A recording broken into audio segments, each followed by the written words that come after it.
Ever get that feeling? You know, like when you sign a contract and it feels like it's written in disappearing ink? Oh, yeah. You think you've got a good deal, and then poof, the terms just vanish. Right. And you're left there wondering what just happened. Well, today's deep dive, we're talking about a contract dispute, shook the music industry, really made people question who owns creativity. Yeah, it's one of those classic stories, art meets the business side of things. You've got this young, really talented artist. She's climbing that ladder of success and bam. Hits a wall. It's a wall. The rights to her own voice totally tangled up in this web of who owns what. Exactly. We're going deep into the whole Taylor Swift, Scooter Braun thing. Yeah. It's a battle over master recordings. And let me tell you, everybody's got an opinion on this. Oh, for sure. We've been digging through news articles, fan videos, even legal analyses. Wow. We're breaking it all down. This is like getting that backstage pass, right? You're not just seeing what happened, you're understanding why it matters. We're talking about like the legal jargon, the behind the scenes power plays, and the emotions, let me tell you, they run high in this one. So rewind with me a bit, okay? It's 2006. This 15-year-old Taylor Swift signs with Big Machine Records, drops her debut album, same name as hers, and just explodes. Becomes huge. Like a rocket, fearless. Those albums weren't just hits, they were part of people's lives, soundtracks, But, and there's always a but. There's always a but. Those early albums, the ones that made her a star, they were tied to this 13-year contract she signed as a teenager. Yeah. 6 albums she gets a cash advance. Pretty standard stuff, yeah. Yeah, standard. But this is where the story gets interesting. Buried in all that legal language, there's this clause, right, about master recordings. Master recordings. The originals, the very first recordings of her songs. And guess who owned those? Not Taylor Swift. Big Machine, not Taylor Swift. Okay, time out. For those of us who didn't go to law school for music contracts, what's the big deal with master recordings? Okay, imagine this. Master recordings, they're like the blueprints for a house. So you design the house, you build it, but whoever has the blueprints, they control if you can make copies, change things, and who gets the money from it. Oh, I see. Music world, owning the masters, it means you decide how a song gets used. Streaming, movies, ringtones, everything. You make the money from it. So even though Taylor wrote and sang those early songs, Big Machine, they held the keys to the kingdom, so to speak. Exactly. Taylor got royalties, sure, but Big Machine controlled how those songs were used, and they got the biggest chunk of the profits. It happens a lot in the industry, but it leaves a lot of artists feeling like they built this empire, but they don't own the land it's built on. And in Taylor's case, that set the stage for a showdown when her contract was almost up. So picture this, right? Taylor's contract's almost up, and she's thinking, okay, time to get those master recordings back. But it's 2019. And into the picture walks Scooter Braun. Cue the dramatic music. Right? He's a big deal, manages Justin Bieber, Kanye West, the whole shebang. But things with him and Taylor, let's just say they weren't exactly smooth sailing from the get-go. That's putting it lightly. Remember that whole famous music video thing? Oh boy. Yeah, where Kanye West, he kind of threw Taylor under the bus a bit. Ah, cool. Created a lot of tension.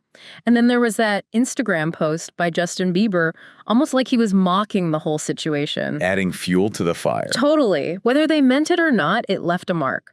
For Taylor, it wasn't just a one-time thing. It felt like a pattern of disrespect. And this is all before we even get to the sale of Big Machine. So her contract's ending, and she sees a chance to finally own her masters. Which makes sense, right? Absolutely. She's earned it. She's at the top of her game, knows the value of her work, and word is she tried to negotiate to buy them back. But for whatever reason, it didn't happen. And that's when she made her move, right? Signs a new deal, Universal Music Group. Power move. Total power move. And the best part, this new deal, it says she owns any new recordings she makes. Taking control, I like it. You go, girl. Okay. But those first 6 albums, those masters, they were still out there. And then, bam, the news drops. Scott Borchetta, he's the founder of Big Machine, sells the entire company. Taylor's masters included. Then the buyer? Scooter Braun. Wow. Talk about a plot twist. The price tag. $300 million. That's a lot of zeros. The music industry's a wild place. But can you imagine waking up one morning and your life's work, your music, it's been sold to someone you don't exactly see eye to eye with? It must felt like a betrayal. Oh, for sure. So Taylor, she goes on Tumblr, right? And she doesn't hold back. Calls Braun out, says he's a bully, talks about how heartbroken she is. It's raw, it's emotional, and it's very public. And this is where it gets even crazier. Remember we mentioned Taylor's dad, Scott Swift? Yeah, what about him? Turns out He was a shareholder in Big Machine. Hold on, you're telling me her own dad made money from this deal? Yeah, wild, right? Now, it's not clear what he knew beforehand, but it adds a whole other layer to this story. It's like a soap opera. Business deals, family drama, all playing out in the public eye. And that's when the Swifties, her fans, they stepped in. And let me tell you, they were not messing around. We're talking about a fan base.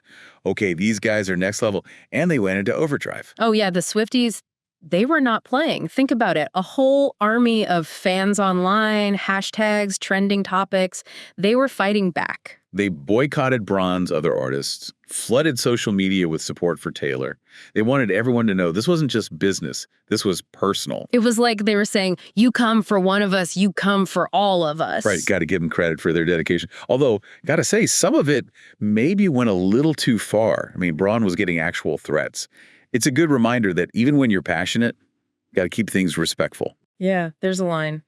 But it just shows you how powerful fans are these days, especially in music. For a lot of them, this wasn't just about Taylor. It was about feeling like artists were getting a raw deal. Like the system was all about the money, not the music. And then there was the whole American Music Awards drama. Oh, yeah, that was a big one. Taylor's supposed to perform a medley of her hits, right? Mm. But then she says Big Machine is blocking her from using her old songs. Because of the contract, right? Exactly. Big Machine denies it. Things get messy. Lawyers, fans taking sides. It was chaos. Imagine being a fly on the wall backstage, right? Right. But Taylor, she's smart. She turns the whole thing into a statement.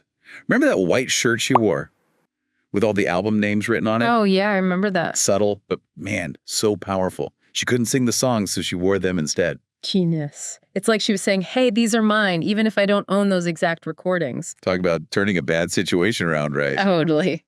But Taylor, she's always thinking ahead, right? She had a bigger plan. And this is where things get really interesting. Enter Taylor's version. She re-records those first 6 albums. She makes new masters that she owns free and clear. Bold move. Very bold. Some people thought it was risky. Maybe, but brilliant, right? She basically outsmarted the system. She knew the fans would go crazy for it. And she was right. Taylor's version albums, they were huge. Massive. Showed everyone she's a talented artist and a savvy businesswoman. And I think it inspired other artists to fight for their work, too. Absolutely. And get this, those master recordings, the ones at the center of this whole thing. Yeah. Braun sold them again in 2020, this time to a company called Shamrock Holdings. For how much? Over $300 million. Wow. So even though he didn't own Big Machine anymore, he still made a killing. Yep. Can you imagine the Swifties fuming? But here's the kicker. After all the back and forth, the drama, Taylor's team says she's moved on. Really? Just like that? That's what they say. What does that even mean, right? Moved on. Did she forgive and forget? Or is she just over it? Maybe it's a little of both, right? Right. I mean, she got what she wanted. She owns her music now. She's told her side of the story. And she started a conversation about artists' rights that's still going on. This has been quite a deep dive. It's more than just gossip, you know? It makes you think about who really owns art, how artists and the music industry work together, or don't, and the power of fans. It really does. So what's your take? Was Taylor Swift in the right? Did she make things tougher for other artists? Was Scooter Braun the bad guy? There's no easy answers, and that's what makes this whole thing so fascinating. For sure. It reminds us that the music industry, it's not as simple as it seems. It's art and business all mixed together. And we've got a role to play too, supporting the artists we love and making sure everyone's treated fairly. Couldn't have said it better myself. Eh. Thanks for joining me on this deep dive. It's been real. Until next time.